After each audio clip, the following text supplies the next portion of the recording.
Reaction kinetics in the rate equation.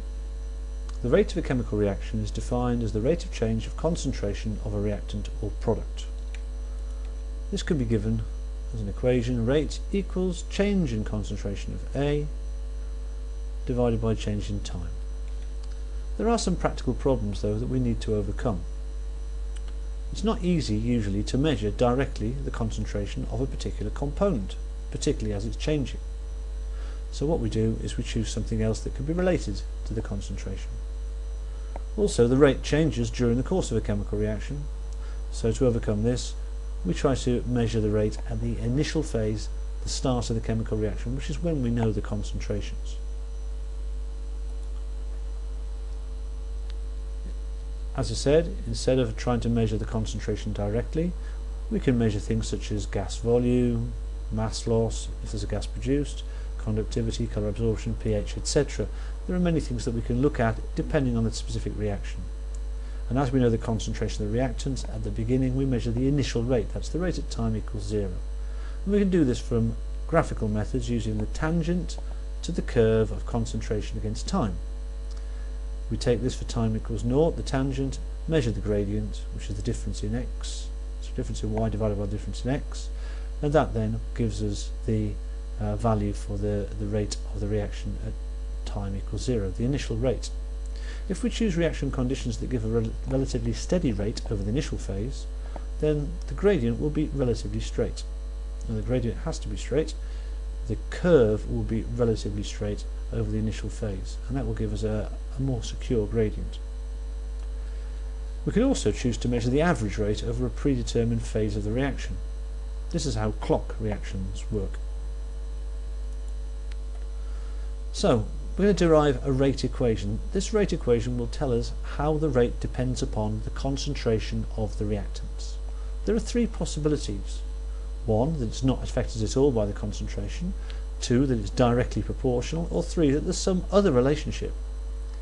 And we can cover all these three possibilities using the rate equation. Rate equals K, the rate constant, multiplied by concentration of A raised to the power of X, multiplied by concentration of B raised to the power of Y, where the reaction is A plus B gives products. The values X and Y are called the orders with respect to A and B. Now, our three possibilities, well, when X is 0, there's no relationship between the concentration of A and the rate, because A to the 0 is 1. When X is 1, the concentration of A is directly proportional, because anything to the power of 1 is itself, so concentration of A to the 1 is just the concentration of A. And any other value of X means there's a more complex relationship. In reality, we usually only find, certainly at this level, that X could be 2 as another possibility. So how do we solve the rate equation? Well, we simply choose for a reaction A plus B gives products. We know that the rate equation is, and we'll go back to it, rate equals K, A to the X, B to the Y. If we keep A constant, then A to the X is then constant, and K, A to the X is like a super constant. And so the rate is proportional to, or equal to, K multiplied by B to the Y. If we then do experiments varying B, we can see how the rate varies, and then from that we'll be able to get Y. Over the page is an example here. In this reaction, you'll see that in experiment 1 and 2, the concentration of A is kept constant. That means anything that happens to B could cause a change in the initial rate. But if we look here, we'll see that when B is doubled from experiments 1 to 2, nothing happens to the initial rate. The initial rate stays the same. So B doesn't affect the rate at all, and that means the order with respect to B is 0. Now look at experiments 2 and 3. In these, B is constant, whereas A gets doubled. And when A gets doubled, the initial rate doubles. So that means that as B is constant, we can ignore B, so the only thing that affects rate is A, and as A is doubled, the rate's doubled, so the order with respect to A is 1.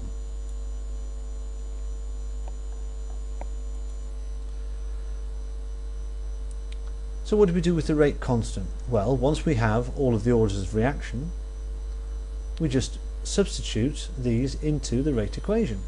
We rearrange the rate equation so that k is on its own and equal to the rate divided by a to the xp to the y. And then we simply take any of our experimental runs, experiment 1, 2 or 3, and substitute values. In this particular case we know that a is 1, order is, with respect to a is 1, the order with respect to b is 0, and so if we substitute in experiment 1 using our equation, well, it becomes k equals 4 times 10 to the minus 3.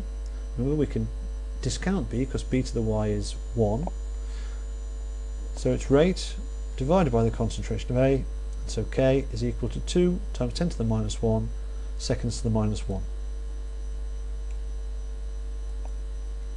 So in summary, our process: we have a reaction, for example a plus b products, we perform experiments, we keep the concentration of A constant, we vary B, and this allows us to find Y. We then perform more experiments keeping B constant, we vary A, this allows us to find X. So now we've got the orders X and Y. We can now substitute these in the rate equation, and then if we wish to find the rate constant, we rearrange the equation and substitute, and we got the rate constant from any experiment. Let's look at another example. In the reaction between nitrogen monoxide and hydrogen forming nitrogen and water at elevated temperatures, we've got the following data. Here, if we examine it again, let's look at it, we'll see that experiments 2 and 3 we keep NO concentration constant, while the hydrogen concentration doubles, and here look, notice the initial rate also doubles. Well, that tells me that hydrogen has an order of 1. Experiments 1 and 2, the hydrogen's constant, whereas the nitrogen monoxide doubles, and the rate increases by a factor of 4. So for doubling the concentration of nitrogen monoxide, the rate goes up by a factor of 4. This means the order with respect to nitrogen monoxide must be 2. So let's get the rate expression for the reaction then. From this you'll see rate equals k NO squared H2 to the 1. To determine a value of the rate constant, remember what we have to do now is we have to substitute the values in. You can choose any particular reaction. I've chosen experiment 3. Choosing experiment 3 because the values of 10 and 10 are very convenient. And so the rate is k NO2 squared times H2. So rearranging, k equals rate over NO2 squared H2. Then we just substitute the numbers in and we get rate k is 250. We need to know the units of the rate constant. It's a similar process, only this time instead of substituting the numbers we substitute the dimensions or the units.